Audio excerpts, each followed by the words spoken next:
Okay, so hello everyone. We are so happy to have Hayes from BitMEX to come into our DeThings media room today. Welcome. Thank you. Can you say hello to our audience? Hi, my name is Arthur Hayes. Thank you for having me. I'm the co-founder of BitMEX, and I also run my small family office that does early stage crypto token deals called Maelstrom. Yeah, thank you for coming. So, how do you feel today? I feel great. I think there's a lot of energy here in Singapore. All of Asia, I guess the whole world is here in Singapore to talk about crypto. And I think the conference, the main token 2049 and this conference have sold thousands of tickets. Everybody's here in Singapore. It feels great. So last year, did you come to attend the token for 249 last No, year? I wasn't here last year, but again, I heard it was also, amazing crowd. What's your impression for this year's token 249? I think it's definitely a dichotomy of like all the energy that's happening in Asia versus, I talk to people from the U.S. and Western Europe, like, wow, there's not that much going on. I definitely feel the energy here. I was in Korea Blockchain Week last week. Oh. There's, so many users here, so many people excited about what they're building, about how to take this movement forward. So what do you think the biggest difference between like Asia Pacific region with the Europe and America? I think the biggest difference is we have a lot of people here who actually use the technology because there's something happening where they're from where they actually need the use cases that are offered. Or, they want to access this massive consumer market that is really, pro crypto. Yeah, it Versus is. the US where, it's the financial system works for a lot of people. They made it, maybe they speculated on some NFTs last year and, that kind of fizzled out. And so you're left with like what's actually going on there. So I think it's, the energy is just different. Yeah, so different. So let's talk about the FTX last year. How do you view FTX failure last year, and what do you think the influences to the cryptocurrency market? So FTX failure is a very classic credit story. So we had a person, Sam Bankman-Fried. He built this business, and he was able to raise a lot of money and a lot of awareness because there was so much free money floating around the world, right? And if now we know that he basically was gambling with his customers' money, Yeah. basically by going long crypto, taking out loans from other institutions, borrowing all this money. And why was he able to do that? Because rates were 0%. And so people thought, well, why don't I give money to Sam? What else better do I have to do with my money? And so as soon as the Federal Reserve and other central banks around the world started a tightening monetary policy because of inflation, all of a sudden the asset markets faltered, right? Because a lot of these tech, crypto, traditional companies, they're valued based on the discount rate of interest. And so now these things fall in price. Sam and his business have all this leverage, and unfortunately they decided they were going to steal their customers' money to try to make back the difference. But FTX is not crypto. It's a fraudster who just happened to run a crypto business. If we take a look at Bitcoin, Ethereum, decentralized finance, DeFi, and some of the other tokens, the blockchains never stopped working. The whole financial ecosystem that is crypto was unaffected because the technology is sound. We can handle a centralized institution having bad governance, but the underlying technology still works. So we should still be confident, right? I think this is a very confident moment that you could have one of the largest exchanges fail. You could have largest lenders fail, and yet blocks were still produced every 10 minutes for Bitcoin, every 10 seconds for Ethereum. People were still loaning and trading on decentralized finance applications like Aave, Compound, Uniswap, GMX, right? Yeah. The ecosystem works. We didn't need a government or a central bank to bail out the bad actors because they needed to save the system. Yeah, it is, but many institutions currently predict like the Federal Reserve rate hike cycle. So what's your take on this? I think that Bitcoin and crypto can profit either way. Either the Fed is going to cut interest rates because of some financial disturbance, right? And we know that when the Federal Reserve and other central banks cut interest rates and loosen monetary policy and grow their balance sheets by printing money, crypto does very well. Bitcoin actually outperformed the Federal Reserve's balance sheet growth by 140% over the last few years.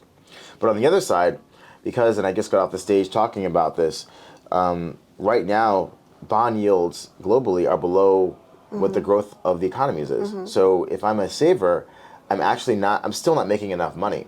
Even if the Fed's raising interest rates, the government growth is higher than that. So I should be, even if rates are rising, buying more crypto because it has a fixed supply. So either way, the Fed raises, the Fed cuts, it doesn't matter because when we're at these really high debt to GDP numbers globally in most of the major developed and developing countries around the world, either way they go, it still benefits crypto. Yeah, so in your opinion, what does the role cryptocurrency play in the macro economy? At the end of the day, there's too much debt, not enough population growth, not enough growth in productivity and how we, process the potential energy of the earth and the universe. And so what do governments do? They resort to printing money. And so that's why we've been printing more and more and more money. And it's only going to continue because as they've tried to save every little pocket of the financial system, they've eradicated the signals that we are giving by the free market. And now we're left with these large sovereign bond markets, the biggest in the world. And so the governments are going to try to save themselves by printing as much money as they can to prop that up.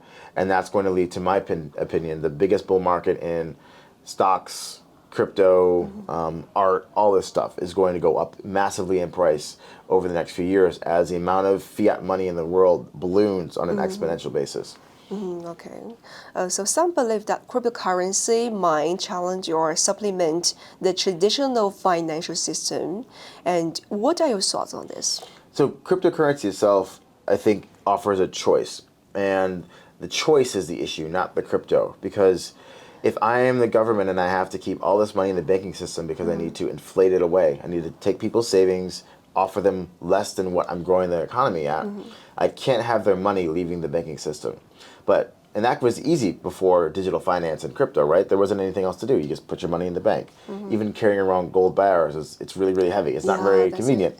So now we have crypto, and in a few minutes, I can go from having a deposit of fiat currency in a bank account to having money in an alternative financial system, not in government control. And if enough money moves out of the system, then the governments can't inflate that money away, and it becomes very hard to fix the overhang of debt situation that we have. So it's not crypto per se, it's we have a choice.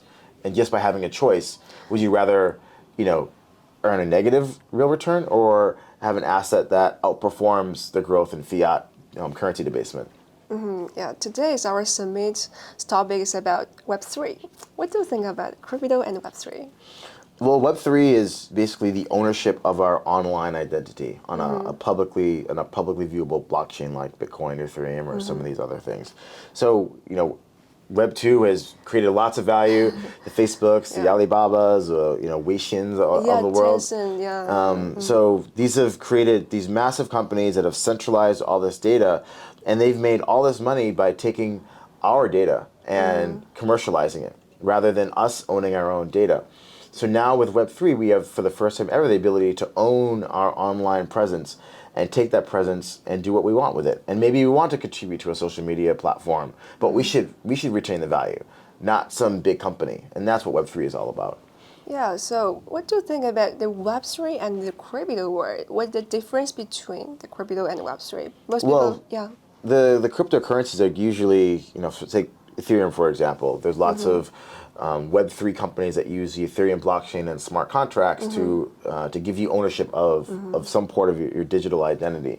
You need the Ethereum, the cryptocurrency, Ether, the token, that you pay as gas to power this network. So the cryptocurrencies power these networks, and then these networks offer a service to us, or these blockchains offer a service and allow us to take our digital identity and make it our own.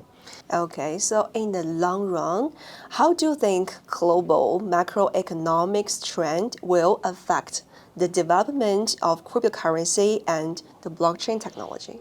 So I liken crypto as fiat, money debasement, fiat liquidity plus technology. So the macro situation today is global debt to GDP is around 360%. China's at 300%. Debt to GDP, Japan at 260%, US is at 130%. So you have the biggest economies in the world are highly indebted.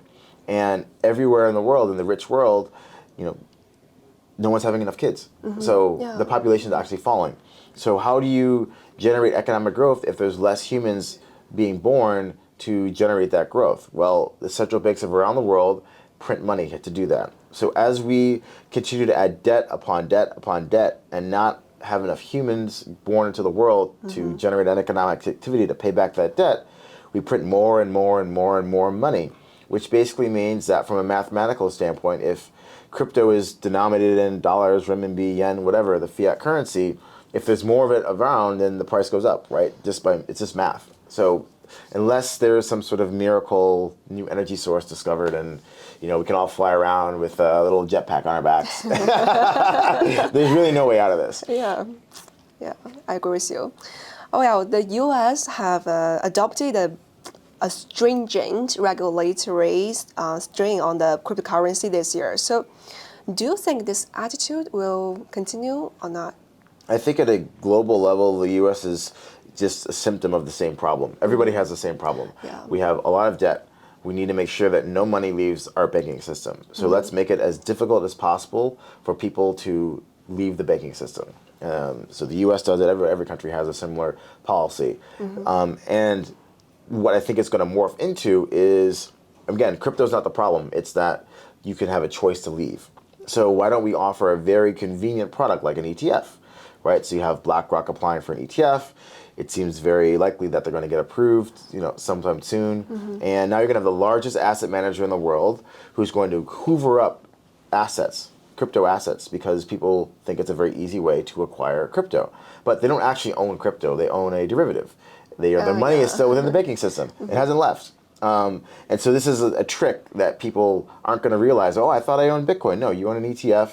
And if you want to sell the ETF, you get back dollars, or you get back Hong Kong dollars, you get back yen, you get back euros, one of these fiat currencies.